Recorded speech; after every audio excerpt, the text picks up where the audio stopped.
నమస్తే, welcome to whistle.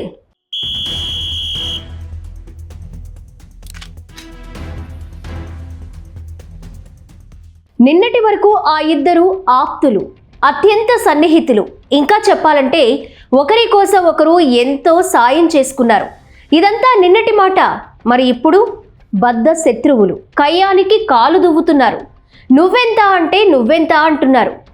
నా వల్లే నువ్వు ఈ స్థాయికి వచ్చావని ఒకరంటే, అసలు నేను లేకపోతే నీ పరిస్థితి ఏంటో తెలుసుకో అని మరొకరు వార్నింగ్ ఇస్తున్నారు. ఇంతకీ ఎవరా ఇద్దరు అనుకుంటున్నారా? మరెవరో కాదు. ఒకరు అమెరికా అధ్యక్షుడు డొనాల్డ్ ట్రంప్ అయితే మరొకరు ప్రపంచ కుబేరుడు space X CEO Elon Musk. వీరిద్దరి మధ్య పచ్చగడ్డి వేస్తే భగ్గుమంటోంది. ట్రంప్ గెలుపు కోసం తాను ఎంతో కృషి చేసినట్లు మస్క్ చెప్తుంటే, నా ముఖం చూసే ప్రజలు ఓట్లు వేశారనేది ట్రంప్ మాట. ఇక అమెరికా అధ్యక్ష ఎన్నికల సమయంలో ట్రంప్ తరపున మస్క్ ప్రచారం చేశారు. మరో అడుగు ముందుకేసిన మస్క్ ఓటర్ల ఖాతాలలో డబ్బులు కూడా జమ చేశారు. ప్రతి ఓటుకు $45 పంచినట్లు అప్పట్లో పెద్ద ఎత్తున ఆరోపణలు కూడా వచ్చాయి. దీనిపై విచారణ కూడా జరిపించిన అక్కడి కోర్టు ఓటుకు నోటు ఇవ్వడం తప్పేమీ కాదని తీర్పు కూడా ఇచ్చింది. వాస్తవానికి మస్క్ డబ్బులు ఇవ్వడం కొత్తేమీ కాదు. ట్రంప్కు మద్దతు తెలిపిన మస్క్ ఆయన ప్రచారానికే ఏకంగా $75 మిలియన్ ఇచ్చేశారనేది అప్పట్లో పెద్ద దుమారం రేపింది. పెన్సిల్వేనియా ఓటర్లకు అయితే రోజుకు $1 మిలియన్ ఆఫర్ కూడా చేశారు.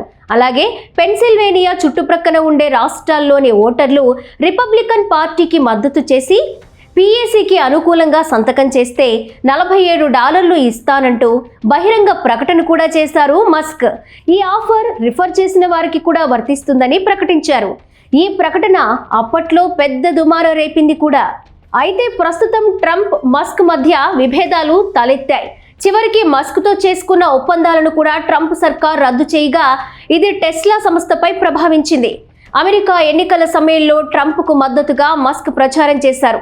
ఫలితాల తరువాత కూడా ట్రంప్పై పొగడ్తల వర్షం కురిపించారాయన. సోషల్ మీడియా ప్లాట్ఫామ్ X ద్వారా ట్రంప్కు అనుకూలంగా పోస్టులు పెట్టించారు. ప్రత్యర్థులపై దాడులు కూడా చేయించారు. అయితే ట్రంప్ పాలన మొదలై ఏడాది కూడా పూర్తి కాకముందే ఈ ఇద్దరి మధ్య మాటల యుద్ధం తారాస్థాయికి చేరుకుంది. ఇందుకు ప్రధానంగా ట్రంప్ తీసుకొచ్చిన the big and beautiful bill. దీనిపై ఎలన్ మస్క్ తీవ్ర స్థాయిలో అభ్యంతరం వ్యక్తం చేశారు. అలానే పరిపాలనా సౌలభ్యం కోసం డోజ్ వ్యవస్థను ట్రంప్ సర్కార్ ఏర్పాటు చేసింది. అయితే ఈ డోజ్ వ్యవస్థ నుంచి కూడా మస్క్ వైదొలిగి ట్రంప్కు షాక్ ఇచ్చారు. రిపబ్లికన్స్ తీసుకొచ్చిన ట్యాక్స్ బిల్లుతో ట్రంప్ మస్క్ మధ్య విభేదాలు తలెత్తాయి. ఈ బిల్లు కారణంగా అమెరికాలో ఆర్థిక మాంద్యం ఏర్పడుతుందని మస్క్ ఆరోపించారు. అలా ఏం జరగదని ట్రంప్ ఇచ్చిన కౌంటర్తో ఇద్దరి మధ్య బంధం తెగిపోయినట్లయింది. ట్రంప్తో మాటల యుద్ధం మస్క్ వ్యాపారంపై కూడా పడింది. టెస్లా సంస్థ షేర్లు భారీగా పతనమయ్యాయి. ఈ సమయంలో సోషల్ మీడియాలో మస్క్ ఓ పోల్ పోస్ట్ పెట్టారు. ఇందులో తాను రాజకీయ పార్టీ పెట్టే అవకాశం ఉన్నట్లు నర్మగర్భంగా వ్యాఖ్యానించారు. అమెరికాలో కొత్త రాజకీయ పార్టీ పెట్టే సమయం ఆసన్నమైంది అని పోస్ట్ చేశారు. ఈ పోస్ట్ ఇప్పుడు వైరల్గా మారింది. ఈ పోల్ను మస్క్ పిన్ చేశారు. మస్క్ పెట్టిన ఈ పోస్టుకు 80% మంది తమ మద్దతు తెలిపారు. దీంతో త్వరలో అమెరికాలో కొత్త రాజకీయ పార్టీ వస్తుందనే మాట పెద్ద దుమారం రేపుతోంది. మొత్తంగా ఎలన్ మస్క్ పెట్టిన పోస్టుకు విభిన్నమైన కామెంట్లు వస్తున్నాయి. కొత్త రాజకీయ పార్టీ అవసరం లేదని కొందరు వ్యాఖ్యానిస్తున్నారు.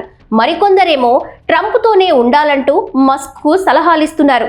మీ ఇద్దరి మధ్య సమస్యలను చర్చలతో పరిష్కరించుకోవాలని సూచిస్తున్నారు కూడా.